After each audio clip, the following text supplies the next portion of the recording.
اس کے بعد جو اگلا حق بچے کا اپنی ماں پر ہوتا ہے وہ یہ کہ ماں اپنے بچے کو فیڈ کرائے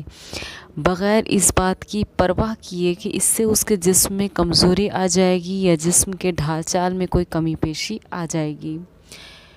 ماں پر بچے کا یہ حق ہے، اور قرآن نے اولاد کو ماں کا یہی احسان یاد دلا کر ماں کے ساتھ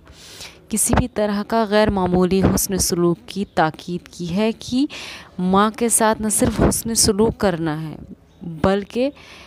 ایک معمولی سے زیادہ یعنی بہترین کی حد تک حسن سلوک کرنا ہے کہ اف بھی نہیں کہنا ہے۔ اف کو انسان جب کہتا ہے جب اس کی بات صحیح ہو لیکن سامنے والے کی سمجھ میں غلطی ہو، لیکن یہاں پر یہ کہا گیا ہے کہ اگر آپ کی بات صحیح بھی ہے پھر بھی ماں آپ کی بات نہیں سمجھ رہی ہے تو آپ کو اف تک نہیں کہنا ہے۔ وہ کیوں؟ کیونکہ یہ احسان ہے بچے پر ماں کا کہ جب وہ چھوٹا تھا تو ماں نے اس کو دودھ پلایا۔ ماں کا فرض یہ ہے کہ وہ بچے کو اپنے دودھ کے ایک ایک قطرے کے ساتھ توحید کا درس، رسول اللہ صلی اللہ علیہ وسلم کا عشق اور دین کی محبت بھی پلائے، اور اس محبت کو اس کے قلب و روح میں بسانے کی کوشش کرے۔ پرورش کی ذمہ داری باپ پر ڈال کر اپنا بوجھ ہلکا کرنے کی کوشش نہ کیجیے، بلکہ اس ذمہ داری کو اپنا ایک خوشگوار دینی فریضہ سمجھیے۔ یہ سمجھ کر اسے انجام دیجیے کہ یہ فریضہ ادا کرنے کے بعد آپ کو ایک روحانی سکون ملے گا، کیونکہ فی الوقت بھلے ہی آپ کو ایک بوجھ لگ رہا ہو لیکن اس کا آؤٹ پٹ جب آپ کے سامنے آئے گا، جب بچہ وہی محبت کے ساتھ آپ کو لوٹائے گا، تب آپ کی خوشی کا کوئی اندازہ نہیں لگا سکتا کہ کتنی خوشی اس وقت، کتنا سکون اس وقت آپ کو ملے گا۔ اس کے علاوہ مائیں اکثر کیا کرتی ہیں کہ بچوں کو کنٹرول میں کرنے کے لیے انہیں طرح طرح کے جانوروں سے ڈراتی ہیں، تو یاد رکھیے ڈرائیں بھی اس چیز سے اگر آپ کو کبھی ضرورت پڑ جائے جو بچے کو جلدی سے نظر نہ آئے۔ جیسے بہت سے لوگ کہتے ہیں کہ اگر آپ ایسا کریں گے تو اللہ کی رحمت آ جائے گی، حالانکہ اللہ کی رحمت بہت اچھی چیز ہے۔ اللہ کی رحمت کے لیے لوگ دعائیں مانگتے ہیں ہاتھ پھیلا کر کہ اللہ ہم پر اپنی رحمت کر دیجئے، لیکن بچے کو یہ لگتا ہے کہ اللہ کی رحمت پتہ نہیں کون ہے، اور لیکن وہ اس کو کیونکہ کبھی دکھائی نہیں دیتی تو اس سے اس کو دل کی کوئی بیماری، کوئی ڈر بیٹھنے کا خطرہ نہیں ہوتا۔ لیکن آپ کتے، بلی، جانور ان سب سے ڈرائیں گے، اگر بچے کے دل میں ان کا ڈر بیٹھائیں گے تو جب بھی یہ چیز اگر چھوٹے بچے کے سامنے اگر آ جاتی ہے تو اس وقت اس کے دل کے فیل ہونے تک کا خطرہ رہتا ہے، کیونکہ وہ جس چیز سے اتنا زیادہ ڈرا ہوا ہے جب اس سے سامنا ہو جاتا ہے تب اس کو بہت زیادہ خطرہ ہوتا ہے دل کی بیماریوں کا، اس ڈر کے مستقل طور پر بیٹھ جانے پر۔ اور ابتدائی عمر کا یہ ڈر ساری عمر ذہن و دماغ پر چھایا رہتا ہے، اور ایسے بچے جن کے دل میں کسی بھی طرح کا ڈر بیٹھا ہوتا ہے وہ زندگی میں کوئی بڑا کارنامہ انجام دینے کے لائق نہیں رہتے۔ اور اگر آپ اس طرح کی چیزوں سے ڈرائیں گی جو دکھتی نہیں تو تھوڑی عمر کے بعد جب بچہ تھوڑا سمجھدار ہو جائے گا اس کو ڈرانے کی ضرورت بھی نہیں رہے گی، اور اس ٹائم وہ سمجھ بھی جائے گا کہ جن چیزوں سے مجھے ڈرایا جا رہا ہے وہ ایکچوئل میں ڈرنے کی چیز نہیں ہے، تو وہ ڈر ان کے دل سے بآسانی نکل جائے گا۔ لیکن اگر آپ دکھنے والی جو چیز سامنے ہے اس سے اگر ان کو ڈرائیں گے تو وہ ڈر ساری عمر کے لیے ان کے دل میں بیٹھ جائے گا۔ اور بات بات پر ڈانٹنا، جھڑکنا، یہ شو کرنا کہ ہم پتہ نہیں کتنا بڑا ذمہ داری والا کام کر رہے ہیں، آپ ذمہ داری والا کام کر رہے ہو لیکن یہ بتائیے کہ زندگی پھر امتحان کس کو کہیں گے اگر کوئی ذمہ داری اس میں ہوگی نہیں تو جھڑکیے مت، کسی کو شو کرانے کی کوشش مت کیجیے، اور برا بھلا کہنے سے سختی کے ساتھ پرہیز کیجیے اپنی اولاد کو، کہ ان کی کوتاہیوں پر بیزار ہونے اور نفرت کا اظہار کرنے کی بجائے حکمت و سوز کے ساتھ ان کی تربیت کرنے کی محبت آمیزش کوشش کیجیے، اور اپنے طرز عمل سے بچوں کے ذہن پر یہ خوف بہرحال غالب رکھیے کہ ان کی کوئی خلاف شرعی بات آپ ہرگز برداشت نہ کریں گے۔ ان پر کسی اور کا ڈر بٹھانے کی بجائے آپ اللہ کی ناراضگی کا ڈر بٹھائیے، اور بتائیے کہ اگر وہ خلاف شرعی کوئی کام کرتے ہیں تب ان کو سزا ضرور دی جائے گی، تاکہ وہ اس ذات کے ناراض ہونے کے خوف سے ڈریں کہ جو ان کو سب سے زیادہ محبت کرتا ہے، جس کا رسول ان کے لیے ایک مستقل شریعت لے کر آیا، اور جس کی ناراضگی سے ڈرنے کا کہ حق ہے۔ اللہ تعالیٰ یہ نہیں کہ اللہ تعالیٰ آ جائیں گے، اللہ تعالیٰ مار ڈالیں گے، اس طرح کا ڈر نہیں، محبت والا ڈر کہ اللہ تعالیٰ ناراض ہو جائیں گے اگر آپ ایسا کرو گے، تو اللہ تعالیٰ کی خوفگی کا سامنا آپ کو کرنا پڑے گا، جو بہت بہت بہت بڑا خسارہ ہے انسان کے لیے کہ اللہ تعالیٰ کی ناراضگی اس پر ظاہر ہو۔ اولاد کے ساتھ ہمیشہ شفقت، محبت، نرمی کا برتاؤ کیجیے، اور حسب ضرورت بحیثیت ان کی ضروریات پوری بھی کیجیے، ان کی خوشی کا دھیان رکھیے، اطاعت و فرمانبرداری کے جذبات ان کے اندر ابھاریے، اور یہ تبھی ہوگا جب آپ ان کو محبت والا احساس کرائیں گی۔ ایک بار حضرت معاویہ رضی اللہ عنہ نے احنف بن قیس رضی اللہ عنہ سے پوچھا کہ کہیے اولاد کے سلسلے میں کیا سلوک ہونا چاہیے؟ احنف بن قیس نے کہا، امیر المومنین، اولاد ہمارے قلوب کا ثمرہ ہے، کمر کی ٹیک ہے، ہماری حیثیت ان کے لیے زمین کی طرح ہے جو نہایت نرم اور بے ضرر ہے، اور ہمارا وجود ان کے لیے سایہ فگن آسمان کی طرح ہے، اور ہم انہی کے ذریعے بڑے بڑے کام انجام دینے کی ہمت کرتے ہیں۔ بس اگر وہ آپ سے کچھ مطالبہ کریں تو ان کو خوب دیجیے، اور اگر کبھی گرفتہ دل ہوں تو ان کے دلوں کا غم دور کیجیے۔ اتنی محبت کرنے کے لیے انہوں نے کہا، انہیں مشورہ جو دیا تو اتنی محبت کرنے کے لیے دیا کہ اگر کبھی وہ دل گرفتہ ہو تو ان کے غم کو دور کیجیے، نتیجے میں وہ آپ سے محبت کریں گے،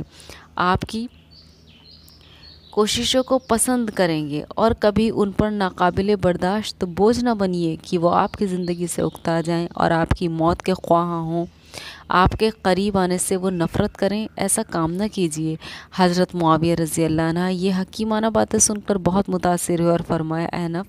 خدا کی قسم، جس وقت آپ میرے پاس آ کر بیٹھے میں یزید کے خلاف غصے میں بھرا بیٹھا تھا، پھر جب حضرت احنف تشریف لے گئے تو حضرت معاویہ رضی اللہ عنہ کا غصہ ٹھنڈا ہو گیا اور یزید سے راضی ہو گئے۔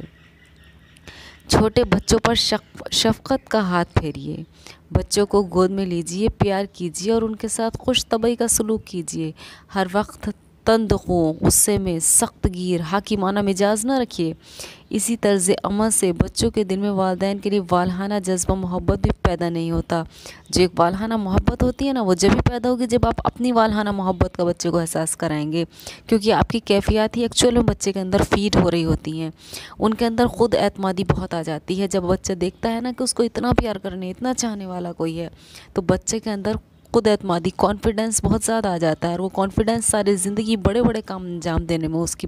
مدد کرتا ہے۔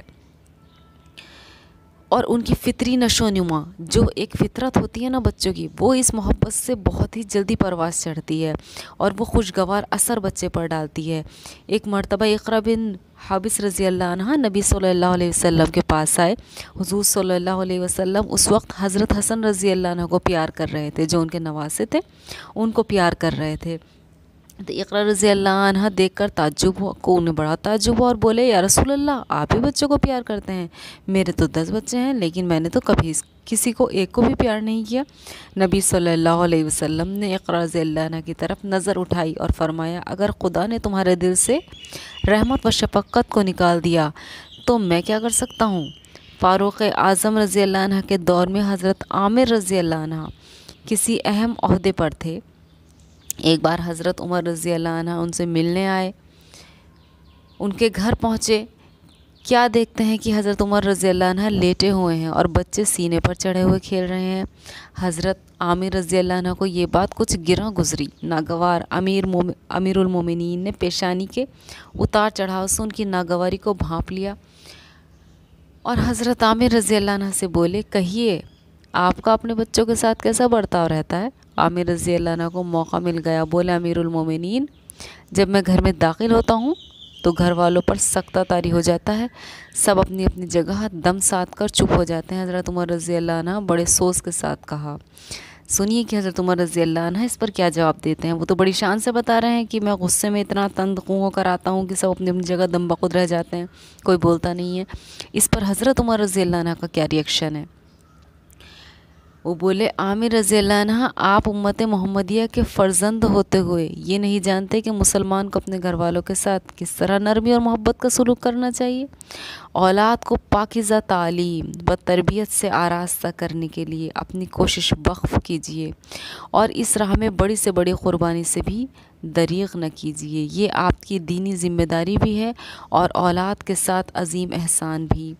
اور اپنی ذات کے ساتھ سب سے بڑی بھلائی بھی یہی ہے۔ قرآن میں ہے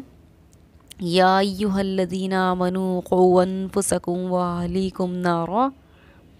مومنوں بچاؤ اپنے آپ کو اور اپنے گھر والوں کو جہنم کی آگ سے، اور جہنم کی آگ سے بچنے کا واحد راستہ یہ ہے کہ آدمی دین کے ضروری علم سے بہرہ مند ہو اور اس کی زندگی خدا رسول صلی اللہ علیہ وسلم کی اطاعت و فرمانبرداری میں گزر رہی ہو، اور یہ تبھی ہوگا جب ہم اس طرح کی تعلیم اپنی اولاد کو دیں گے۔ اور جہنم کی آگ سے بچنے کا واحد راستہ یہ ہے کہ آدمی ایسی تعلیم سے بچے کو بچائے جو اسے صرف دنیا کا دیوانہ بنا کر چھوڑ دے، کیونکہ آج کل جو تعلیمی نظام بن رہا ہے وہ آپ دیکھیں گے کہ بچوں کو بدتمیز بنانے کے لیے باقاعدہ رول پلے کر رہا ہے، ماں باپ کا نافرمان بنانے کے لیے باقاعدہ رول پلے کر رہا ہے، غصہ بچوں کے اندر بڑھتا جا رہا ہے، نافرمانی ان کے اندر بڑھتی جا رہی ہے۔ جو بچے دیکھیے اپنی مرضی کا مالک نظر آ رہا ہے، ابھی ان کی عمر کچھ ہے نہیں کہ ان کے اندر جو کو ایجوکیشن کی وجہ سے فیلنگز پیدا ہو رہی ہیں وہ اس قدر تباہی مچائے ہوئے ہیں کہ یہ سمجھ میں نہیں آتا کہ یہ تعلیم انسان کو بنانے کے لیے تھی یا برباد کرنے کے لیے تھی۔ تو آپ جب اپنے بچے کا کہیں ایڈمیشن کرائیں یا ان کا تعلیمی نظام شروع کریں تو یہ سوچئے کہ تعلیم دی کیوں جاتی ہے؟ تعلیم اس کی پرسنالٹی کو بنانے کے لیے دی جاتی ہے یا اسے برباد کرنے کے لیے دی جاتی ہے؟ اور جن حرکتوں میں آج کل بچے اسکولوں میں ملوث ہو رہے ہیں وہ سوائے انہیں ڈپریشن میں ڈالنے کے لیے اور کیا کر رہا ہے؟ سوائے ان کی جو پرسنالٹی گرومنگ ہے اس کی بجائے پرسنالٹی کو ڈسٹرائے کرنے کے سوا اور کیا کر رہا ہے؟ تو پہلے ایجوکیشن کا مطلب سمجھیے کہ ہم ایجوکیشن کیوں دلوا رہے ہیں؟ بچے کو اپنا فرمانبردار بنانے کے لیے، بچوں کو دنیا کی تمیز دلانے کے لیے، بچے کو صحیح غلط کی پہچان کرانے کے لیے۔ ان میں سے ایک بھی مقصد اگر آج کل کی تعلیم سے پورا ہو رہا ہو تو آپ مجھے بتائیے۔ تو پہلے یہ دیکھیے کہ تعلیم کا مقصد کیا ہے، پھر یہ دیکھیے کون سی تعلیم اس مقصد کو پورا کر سکتی ہے، تب اپنے بچے کے تعلیمی نظام کو شروع کیجیے۔ کیونکہ نبی صلی اللہ علیہ وسلم کا ارشاد ہے باپ اپنی اولاد کو جو کچھ دے سکتا ہے اس میں سب سے بہتر عطیہ اولاد کی اچھی تعلیم و تربیت ہے۔